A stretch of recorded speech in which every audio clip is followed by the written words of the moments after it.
Yes, Kenya. Tamu sana, yes.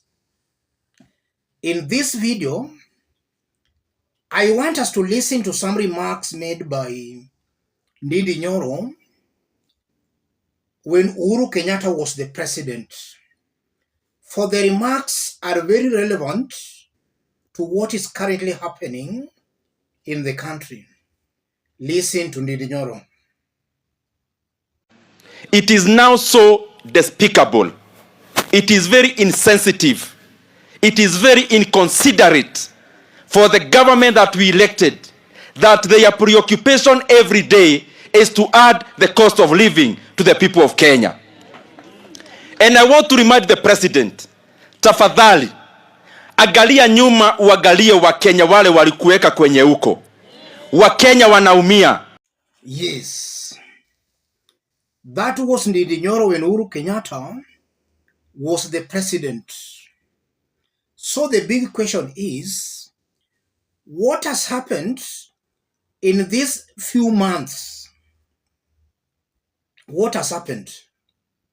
Because they are now in government, Kenyans are suffering. And the situation is worse off than it was in Uhuru Kenyatta's government. I want us to dig deep into that for Kenyans to understand what's happening here, ladies and gentlemen. Before we do that, let me say this. We are currently having a fundraising for a camera. Yes, our budget is 100,000 Kenya shillings. We have a 3-day challenge. We started the fundraising a few hours today,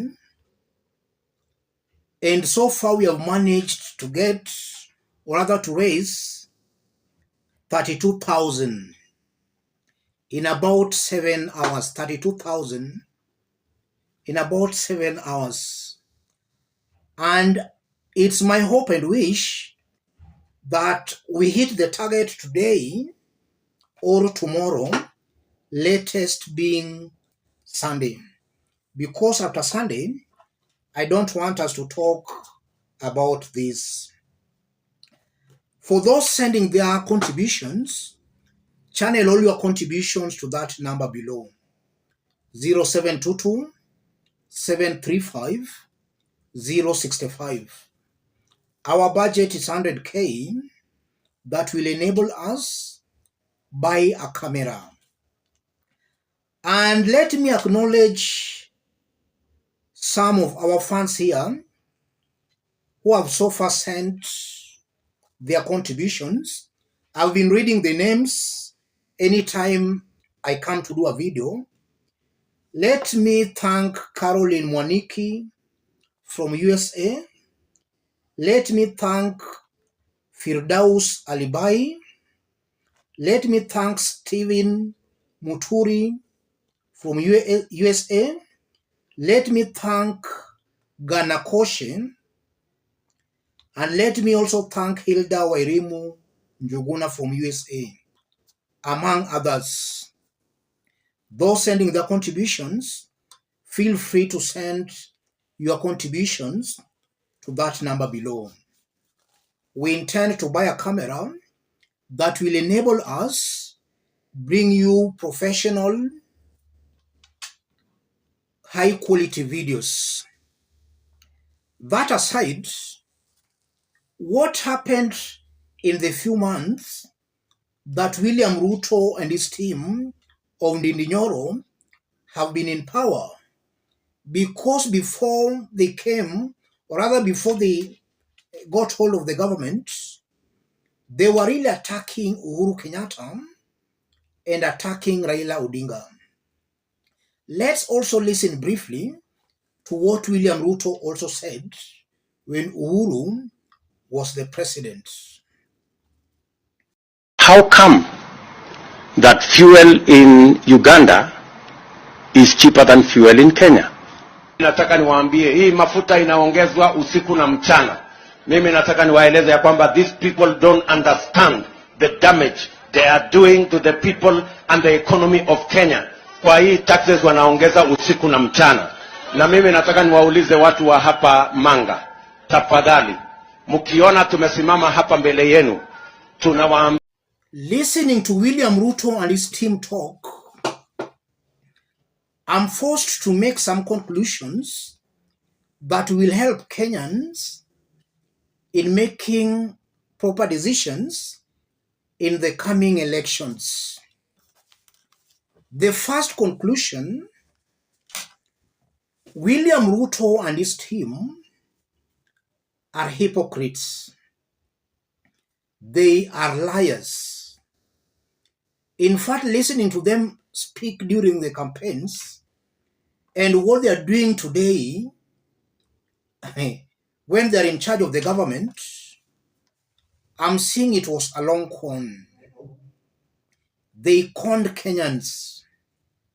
They are hypocrites and liars.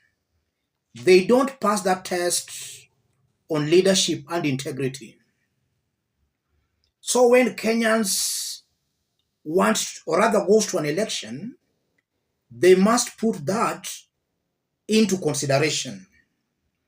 If you elect a leader who is not credible, a leader who does not pass that test of integrity, that leader will not serve you. Kenyans should take that very seriously. And I'm saying that because in 2013, during Ruto's government, these are things in the public domain. When Ruto was given half of the cabinet, he only appointed Kalenjins in those positions. Now, as the president, we are seeing is only appointing Kalenjins and people from the mountain. It was very clear years back in 2013 who William Ruto was, but Kenyans did assume that maybe it was just politics. Right now, it's coming out very clearly that Ruto and his team are just liars, people doing their politics on the basis of propaganda.